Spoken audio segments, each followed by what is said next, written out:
Hello Guild Wars 2 gamers, Bucklick here, and today we got a new episode of I Tried. I was going to try out the Heal Alacrity Vindicator, a new build that was made possible from the most recent balance patch that allows Vindicators, when they are jumping on top of their teammates' heads, to provide alacrity. So it is, at the moment, the only class where any of its 3 elite specializations can provide those boons to their team, being that the Vindicator and the Renegade can provide alacrity, and the Herald can provide quickness. So we were trying this out. There is a build that is available at the time of recording this. I don't know if it's going to change by the time you see it, on Snowcrows, which is right here. And I skimmed through it and I was going to try this, and then someone in my chat was like, yeah, hey Muck, I've got one that's a lot easier to learn and only slightly less effective. And I was like, you know what? I'm stupid, so go ahead, give it to me.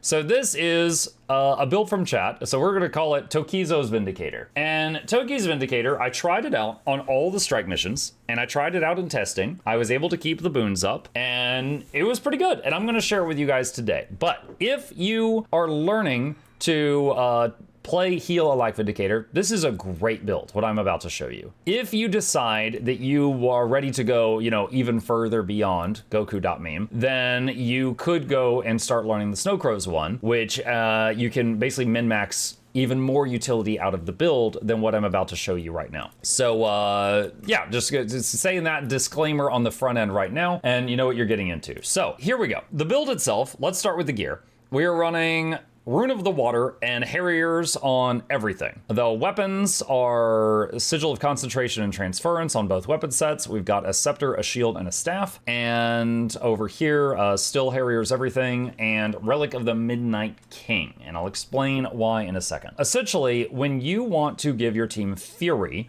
there is a couple of ways you can do it. One way is by setting up a target macro or a target key binding for an ally in your settings. Like you put like a target marker like that on a teammate, and then you hit a target my target button, and then you hit 3, and 3 attaches a beam to them, and after a few seconds it starts stacking fury around the person. So you're targeting the enemy, and then with a couple of key presses you target an ally, you scepter 3 on them, and then you go back to targeting the enemy, and then after that is fully charged, Fury happens. The other option is Relic of the Midnight King, and anytime you do a CC type skill on the boss, it gives your group 10 seconds of Fury. So this one is much easier to do, but it takes up a relic slot. So if you had mastered this build and you're ready to go further beyond, you would start using the ally targeted Scepter 3 to handle Fury, and change this to like Relic of Phoebe to give you swiftness or something. I went with Relic of the Midnight King because I'm a Rev noob and I was trying to simplify some stuff. So this is the build.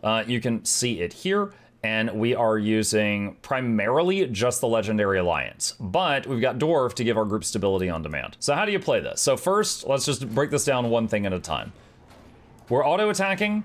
That is helping keep might up. You notice every couple of hits, we get might. Okay, step 2 of the process. You hit, what is this, 7? You hit 7, and then Legend Swap 7. Every time it's available. Okay, so then we wait for it to come back available again. All right, and Fury is right there, and then 7, Legend Swap. Alliance Swap, not Legend Swap, 7. Okay, now what does that do? That is permanent self-stability with alacrity. That's permanent prot on your team and permanent Fury on your team. This is triggering Relic of the Midnight King. Also, our might is now at 25, okay? So we're just autoing, 7, Legend Swap 7, okay? You're doing prot, you're doing regen, you're doing fury, you're doing might, and you're doing self-stability, which is a weird one, but pretty awesome on everything in the game except Greer, who corrupts your stability, and then it's fear, but we're not gonna talk about that. Note the quickness is from the console, just to simulate being in a group. Okay, let's add one more thing to this. So we're autoing, we're 7, Legend Swap 7, and now we're going to start bouncing. Dodge. Okay? Anytime our endurance hits full, we're going to dodge. That gives our team some alacrity, that gives our team some barrier, and now let's add one more thing. Energy Meld refills most of your endurance. So we're going to burn both our dodges, get down to no endurance, and then use Energy Meld, F2. So now, anytime our endurance is full, we dodge. And anytime Energy Meld is up, we burn all our dodges and Energy Meld. Energy Meld helps with Vigor uptime, and by giving us more dodges, that is also helping with the Alacrity uptime and the barrier spam. All right, so now if you look at our boons, we got a whole bunch of good juicy stuff, okay? So we've done this, we're just breaking it down bit by bit here. So we got 25 might, regen, self-stability, alacrity, fury, prot, and vigor. And it's just going to keep getting better here, all right? So we're going to do this, and I actually interrupted that, so we're going to use that jump, we're going to use that, and then use jump again. And I try to keep one jump in the tank for when I have to actually do a dodge. All right, one more thing. Just hit 2 every time it lights up. Super easy, all right?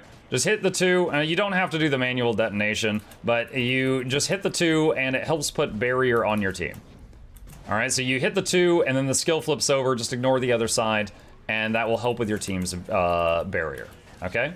Note, you have got permanent self-stability, you've got a healthy amount of barrier, this is giving more barrier, and you are doing constant healing around you and regen and stuff like that.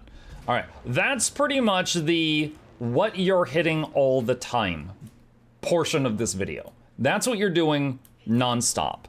You're autoing, you're pressing 2, you're doing 7 weapon swap 7 anytime 7 is available, and you are hitting your dodge anytime you're full endurance, and whenever this lights up, just use all your endurance and then hit energy meld, okay? So that's all of that. Now, let's talk about the other buttons. All right, 3, when used on an ally, will give your group fury. So let's say there's a moment in the fight where fury falls off, you failed somehow, you slipped up, and you want to repair it. You could just target an ally, hit 3, and target the boss again, and just keep doing your thing, and that will fix the fury uptime. It helps with might also, so that's all there is to that. Your shield skills. 4 is a big heal in an area. It gives prot, but you should already be covering that if you've been hitting this every time it lights up. And also it gives Aegis. So I would say primarily you use this when you need to Aegis your group, or just, you know, you need a big fat heal. Like, you know, okay, so we took a big hit, big heal. Your 5 key is a block and also channels healing around you for the entire time it's blocking. So 5 is another way of topping off group mates while also being able to just block incoming damage. Your heal skill for both the blue version and the red version is a self-heal, obviously. But on the blue version, it's a very sizable group heal as well, on a mere 10-second cooldown. So anytime the group health bars got banged up a little bit, this was the first thing I hit because it didn't use up my block, it didn't use up my Aegis, and it was only a 10-second cooldown. So this is really nice. It's just a little channel, and during that very short channel, it pulses out 5 noticeable heals to the team. So that was really good. Next thing, Tree Song. Your 8 button is regen. You're already going to have 100% uptime on regen. Don't worry about that, but it's helpful. It's helpful. And a lot of condition cleansing. This skill has a 3-second cooldown, and it is a lot of condition cleansing. Okay, and also you get a bunch of endurance as you cleanse, so you get to jump up and down more. So that's really nice. This skill I only used once or twice today during my testing. It's simply an evade. When you're in blue, you jump backward and it is an evade, so you are effectively dodging. So if I was out of endurance because I accidentally used too much and I needed to do a dodge, you could use that skill if you're in blue. Note, in red, it's not a dodge, but you can use it in blue as a dodge roll. Urn of St. Victor. This skill reduces damage you take by half, and it pumps huge healing around you while it's out. However, it is extremely important to note you are immune to being healed while it's out. Note, I got barrier, I didn't get healed just now. All right, so this does big healing on your team, but when you're done with it, when you need your health back, hit the button again and it slams it down, and you get some boons, which honestly are not really necessary. Those boons are provided by other things, but it also stops you being immune to healing. There's a few uses for this. 1, you take half damage while it's active as a misclick. You take half damage while it's active, and you have 50% more run speed while it's active. 2, it's a bunch of healing on the whole group around you as long as you're holding it, so you can use this to help patch people up and then put it down when you're done with it. That's the main thing. When you're in red, I'm gonna be honest, I never used this. I mean, it might have had some uses, but I never use this. This I use just as a movement. When you're in red, the jump backward skill becomes a go forward skill. You can use it for just for movement. And I never used the spear while I was supporting my group. And if the red heal is really just if you yourself need healing, because it's not going to, you know, it doesn't heal your team. But if you end up getting pretty banged up while you're in red form, you can use that just for a self heal. It does not put the other one on cooldown, which is really freaking nice. Now you'll notice this whole sequence I've shown so far, it doesn't require you to swap legends at all. So I was often bringing Dwarf Stance. And the reason for that is Dwarf Stance combined with Spirit Boon is stability the moment you click it. So you have to be in combat. So I'm in combat now. And then look, I hit Dwarf. Instant stability to the team. That's before you hit road, and then now you've got tons of stability, right? So that was just really nice to have in the back pocket. You could also put Centaur there in place of Dwarf if you needed like the bubble for a fight, like if you were doing a fight with a ton of enemy projectiles. So a couple notes here. If you need to stability your team, just click the button to go Dwarf. The group gets stability, and then while you're in Dwarf and you're waiting to go back, I would always use Rite of the Great Dwarf. It reduces the damage the group is taking by 50% for 5 seconds. Amazing.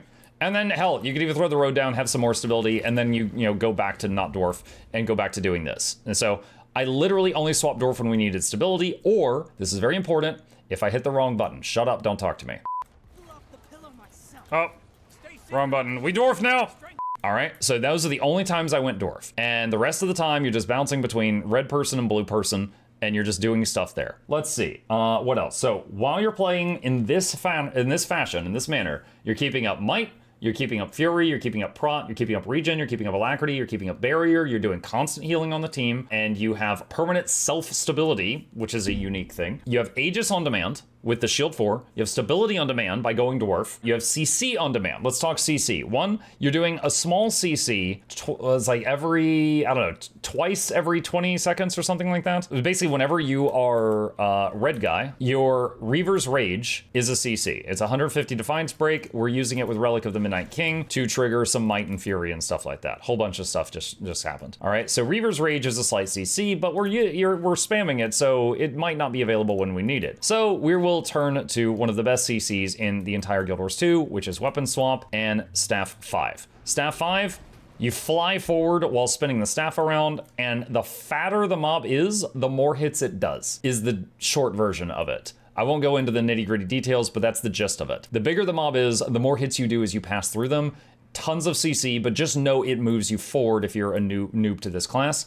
Because if there's like a nasty puddle on the other side of the boss, you might throw yourself into it. It's worth being aware of. After you do Staff 5, if you're like, what do I do till I can get back to my other weapon set? Staff 2 does some healing around you. Staff 4 is a cooldown, heal, and Condi cleanse around you. I never really used Staff 3, and that's just me. I'm learning this class. I don't play it much, so there was a learning curve there. But I just basically use like Staff 2, Staff 1, a bunch of autos, 4, and then I would swap back to this. Staff 3 is block. Oh, thank you for the reminder. Staff 3 is block. So typically today when I need to block, I use shield 5, but Staff 3 is block also.